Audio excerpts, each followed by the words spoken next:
Hello, আসসালামু আলাইকুম। কি অবস্থা সবার? আশা করি সবাই ভালো আছো।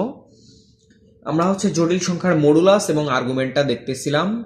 তো আগের ক্লাসেও তো তোমাদের মডুলাস এবং আর্গুমেন্টটা দেখাই দিচ্ছি। একটা ম্যাথ আর কি ছিল, ইজি একটা ম্যাথ। আর তার আগের ক্লাসে তোমার রুয়েট অ্যাডমিশন টেস্টের একটা ম্যাথ ছিল, 10টা ছোট ছোট। তো এখানে দেখো একদম ইজি টাইপ, 1 + i⁻12 এর মডুলাস ও আর্গুমেন্টটা বের করো। কি বলছে যে 1 + i⁻12 এর মডুলাস এবং আর্গুমেন্টটা বের করো। আচ্ছা দেখো, আমি আগে ফার্স্টে বের করব কি 1 + i এর মডুলাসটা কি। এখানে দেখো তাহলে বাস্তব মান আর অবাস্তব মানের মানটা কত? i, তার মানে 1i। তাহলে এই 1 + i, 12 এর হিসাব বাদ দিলাম। 1 + i এর মডুলাসটা কি হবে? 1² + 1² মানে কি √2। ঠিক আছে। আর আর্গুমেন্টটা কি হবে? আর্গুমেন্টটা হবে tan inversion of 1/1, tan inversion of অবাস্তব মান ডিভাইডেড বাই বাস্তব মানের জাস্ট ভ্যালুটা। ঠিক আছে, জাস্ট ভ্যালুটা। তাহলে এখানে কি আসতেছে? π/4। ঠিক আছে, π/4। এখন দেখো আমাদের বলছে কি যে 1 + i⁻12। ঠিক আছে, 1 + i⁻12 এর মডুলাসটা বের করতে হবে। এটা কিছুই না, যদি কখনো তোমাদের সামনে পাওয়ার দেওয়া থাকে, যদি কখনো পাওয়ার দেওয়া থাকে তাহলে তাহলে সেই ক্ষেত্রে শুধুমাত্র তোমার এই যে পাওয়ারটা গুণ করে দিলেই হবে। তাহলে মানে পাওয়ারটা জাস্ট পাওয়ার আকারে তোমার গুণ করে দিলেই হবে। তাহলে এই যে 1 + i⁻12, 1 + i⁻12 এর মডুলাসটা কি হবে? √2 ⁻12। ঠিক আছে, √2 সমান সমান কি 2⁻6। ঠিক আছে, 2⁻6। এখন যখন তোমার অ্যাঙ্গেল আছে, অ্যাঙ্গেলটা আমরা কি পাইলাম? π/4। ঠিক আছে, π/4। তাহলে অ্যাঙ্গেলটা আমরা জাস্ট গুণ করে দিব 12 × π/4। তার মানে কি আসতেছে? 3π। ঠিক আছে, 3π। এখন দেখো তোমাকে যখন আর্গুমেন্টটা বের করতে বলছে, সেই ক্ষেত্রে তোমার কি করতে হবে? সেক্ষেত্রে জাস্ট এই যে 3π আছে, 3π মানে কি? আমরা যদি আর্গন ডায়াগ্রামে আঁকি, দেখো একটা পাই, দুইটা পাই, তিনটা পাই। তার মানে কি? জাস্ট পাইটা বুঝাইতেছে না? এই যে ঘড়ির কাঁটার বিপরীত দিকে জাস্ট 180 ডিগ্রি ঘুরছে।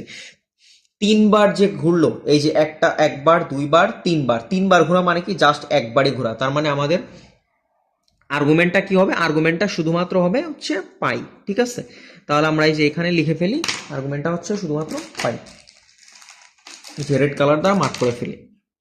আর্গুমেন্টটা কি? শুধুমাত্র পাই। আর মডুলাসটা কত?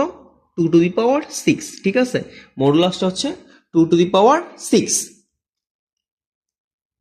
এখন দেখো আমাদের আরেকটা ম্যাথ বলছে, সেটা কি যে 2 + i⁻³ ডিভাইডেড বাই 2 + 3i। তো আশা করি এই ম্যাথটা বুঝতে পারবা। দেখো ইজি একটা ম্যাথ। ফার্স্ট আমাদের কি 2 + i⁻³। দেখো আমরা ক্যালকুলেটরে বের করে ফেলি। 2 + i⁻³ কত আসে? 2 + 11i। ঠিক আছে, 2 + 11i। এখন আমরা বের করব। আচ্ছা দেখো, 2 + 11i, নিচে কি আসছে? 2 + 3i। ঠিক আছে, তোমরা চাইলে পুরোটাই ক্যালকুলেটরের মাধ্যমে করে ফেলতে পারো, বাট আমি আর একটু দুইটা লাইন এক্সটেন্ড করবো। সেটা কিভাবে? দেখো 2 + 11i। এখন দেখো যখন এরকম একটা মান থাকবে, সেই ক্ষেত্রে আমাদের কি হরের অনুবন্ধী দ্বারা গুণ করতে হবে। হর কি? 2 + 3i। তাহলে এর অনুবন্ধী কোনটা? 2 - 3i। তাহলে 2 - 3i, আর এখানে 2 + 3i। ঠিক আছে, তাহলে এখানে কি 2 - 3i। এখন এই পুরোটা গুণ করলে আমাদের দেখো আমরা বাকিটা ক্যালকুলেটরে করে ফেলবো আর কি। এই যে 2 + i তার whole cube divided by 2 + 3i। তাহলে এই ক্ষেত্রে দেখো কি আসতেছে? 37/13 প্লাস 16/13i। এই যে 37/13 প্লাস 16/13i। ঠিক আছে, 37/13 প্লাস 16/13i। এটাই আমাদের a + bi আকারে ফর্মে। ঠিক আছে, a + bi কোনো একটা ফ্র্যাকশন আকারের পার্টকে যদি আমরা a + bi আকারে করতে চাই, তাহলে সেক্ষেত্রে জাস্ট আমাদের হরের অনুবন্ধী দ্বারা গুণ করে দিতে হবে। কিসের অনুবন্ধী দ্বারা? হরের অনুবন্ধী দ্বারা গুণ করে দিতে হবে। তাহলে এই দুটাকে যদি গুণ করে দাও, তাহলে কি আসতেছে? 4 - 9i², মানে কি? -9। আই স্কোয়ার ভ্যালু -1, তার মানে 4 + 9, নিচে আসবে কি 4 + 9, 4 + 9, ঠিক আছে। আর উপরে কি আসবে 4 - 6i + 22i, 4 - 6i + 22i, এরপর হচ্ছে -33i স্কোয়ার মানে +33, ঠিক আছে, +33, এইটাই দেখো চলে আসতেছে। এই যে 37 মাইনাস হচ্ছে তোমার 16i, 37 + 16i, ঠিক আছে। তাহলে এইটার আমাদের মডুলাসটাকে কিভাবে বের করবো, একদম ইজি, √37/13 মানে বাস্তব মান পার্টের স্কোয়ার প্লাস হচ্ছে অবাস্তব পার্টের স্কোয়ার, 16/13 তার স্কোয়ার, ঠিক আছে। এখন দেখো পুরোটা ক্যালকুলেটর করে ফেলবো, √37/13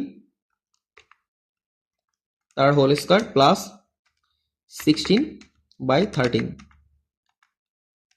তার হোল স্কোয়ার, 5√65/13, ঠিক আছে, 5√65/13, এইটাই হচ্ছে আমাদের অ্যান্সার, 5√65/13, ঠিক আছে, 5√65/13। এখন দেখো তোমার ঢাবির পরীক্ষায় যদি এই টাইপের ম্যাথগুলো আসে এবং বার্ষিকের রোডে যদি এই টাইপের আসে, তাহলে সেক্ষেত্রে তোমার এইরকম একদম সিম্পলিফাইড অ্যান্সার নাও থাকতে পারে, সেক্ষেত্রে তোমাকে কি আরেকটু ভাঙাইতে হবে।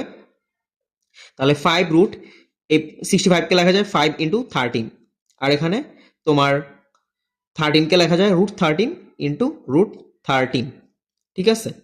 এখন দেখো এইখানে তোমার আসবে কি যে 5 × √5 × √13, তাহলে এখানে আসবে তোমার হচ্ছে 5√5 আর হচ্ছে √13 ডিভাইডেড বাই √13 × √13, তাহলে এই যে √13 কাটাকাটি চলে যাবে, 5√5/√13, ঠিক আছে, 5√5/√13, এইটাই হচ্ছে আমাদের অ্যান্সার, ঠিক আছে।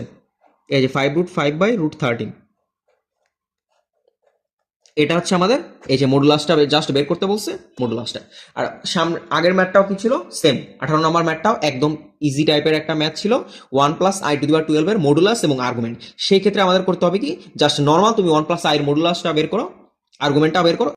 যখন তুমি আর্গুমেন্ট বের করবা তখন জাস্ট গুণ হয়ে যাবে, আর যখন তোমাকে মডুলাস বের করতে হবে তোমাকে জাস্ট পাওয়ারে আকারে নিয়ে যেতে হবে, টু দি পাওয়ারে নিয়ে যেতে হবে। তো আশা করি সবাই বুঝতে পারছো।